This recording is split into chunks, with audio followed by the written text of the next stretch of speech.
नए सिरे से हार की बात करते हैं। टीम पाकिस्तान की हार की बात करते हैं। ऑस्ट्रेलिया ने पाकिस्तान को मेलबर्न टेस्ट में 79 रन से हराया। पाकिस्तान 317 रन के हदफ के ताकुब में था। 237 पर सारे खिलाड़ी पवेलियन लौट गए। बैटर्स हमारे आउट हो गए। कप्तान शान मसूद 60, सलमान आगा 50 रन बना सके, आउट हो गए। ऑस्ट्रेलिया को 3 मैचेस की ये सीरीज थी जिसमें 2-0 की फैसला कुन बढ़तरी मिली। मोहम्मद रिजवान, बाबर आजम, इमाम उल हक कोई पिच पर आया तो टिक न सका। रिजवान को देखिए 35 रन बनाए, बाबर आजम ने 41 रन बनाए, इमाम उल हक इतना आगे भी नहीं जा सके, 12 रन पर ही वापस लौट गए। ऑस्ट्रेलियाई कप्तान की बात की जाए तो उन्होंने यानी पैट कमिंस ने 5, मिचेल स्टार्क ने 4 शिकार किए। दूसरी इनिंग्स में पाकिस्तान की नवी विकेट 237 रन पर गिर गई थी। सलमान आगा 50 रन पर आउट हुए। ऐसा हुआ दूसरी ही इनिंग्स का किस्सा जब पाकिस्तान की 8वीं विकेट 237 रन पर गिरी। शाहीन अफरीदी 0 पर आउट हो गए, ये भी हो गया। टीम पाकिस्तान, इनके फैंस आज थोड़ा ज्यादा अफसरदा है।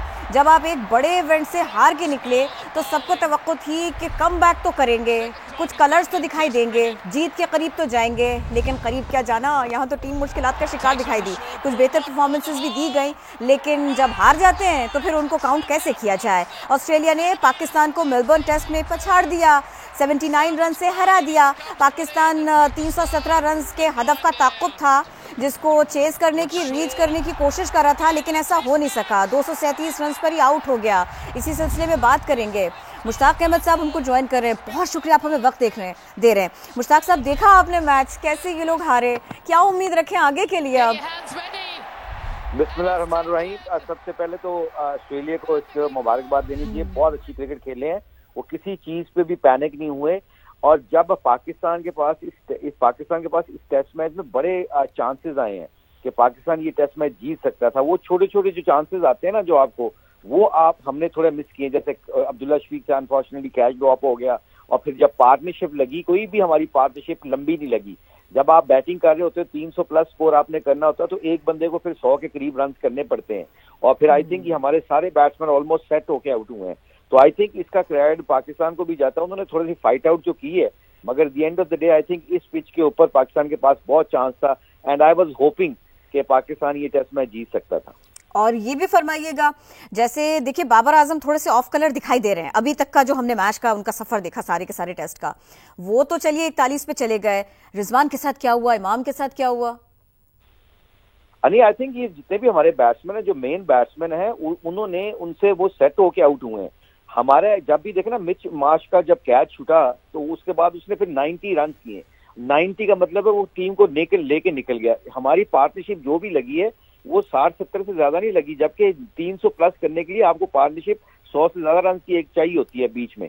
और बिग छोटी छोटी पार्टनरशिपें जो होती हैं, तब जाके आप स्कोर चेस करते हैं। मगर इसका सबसे इंपॉर्टेंट चीज ये बात है पाकिस्तान के लिए कि पाकिस्तान एक स्पिनर को जरूर खिलाना चाहिए, क्योंकि इन पिचों के ऊपर देखें, नेथन लाइन ने विकेट नहीं ली, मगर उसने एक एंड को कंट्रोल में रखा ताकि उनके फास्ट बॉलरों को रेस्ट भी मिलता रहे। तो आई थिंक ये पाकिस्तान को सिडनी में तकरीबन 2 स्पिनर खिलाने पड़ेंगे, क्योंकि वहां की पिच बहुत स्पिनिंग होती है और स्लो पिच है। और थोड़ा सा प्रिसाइसली थोड़ा सा बताएंगे, थोड़ा समझाएंगे इसको। हमारे पास बैटिंग बेहतर है, लेकिन हमें बॉलिंग के अंदर ध्यान देने की जरूरत है, और फील्डिंग कैसे छोड़ सकते हैं? फील्डिंग के ऊपर भी प्लीज बताइए हमें।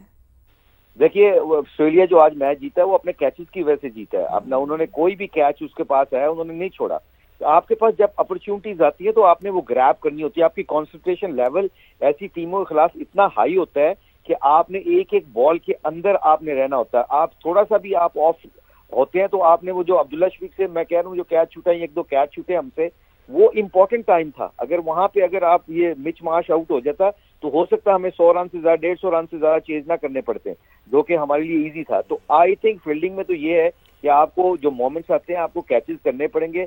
और दूसरी, हमारी बॉलिंग अच्छी रही है इस टेस्ट मैच में, बहुत अच्छी रही है। सिर्फ हमें एक स्पिनर लैक किया है जिसकी वजह से हमारे फास्ट बॉलरों को बार बार लंबी बॉलिंग करनी पड़ी, और उस बॉलिंग की वजह से कई दफा इंजरीज भी हो जाती हैं, और कई दफा जो अगले बॉलर होते हैं तीसरे टेस्ट मैच के लिए वो फटीग भी होंगे। तो आई थिंक पाकिस्तान को ना तगड़ी क्रिकेट खेलने के लिए 6 जेन्युइन बैट्समैन और 5 जेन्युइन बॉलरों के साथ जाना पड़ेगा। जबरदस्त, आप इस बारे में हमें बता रहे थे। तगड़ा बैकअप भी होना चाहिए, फील्डिंग भी होनी चाहिए, बॉलिंग भी होनी चाहिए। इसका ये अगर हम कहें कि मुश्ताक साहब बता रहे थे तो ये गलत नहीं होगा।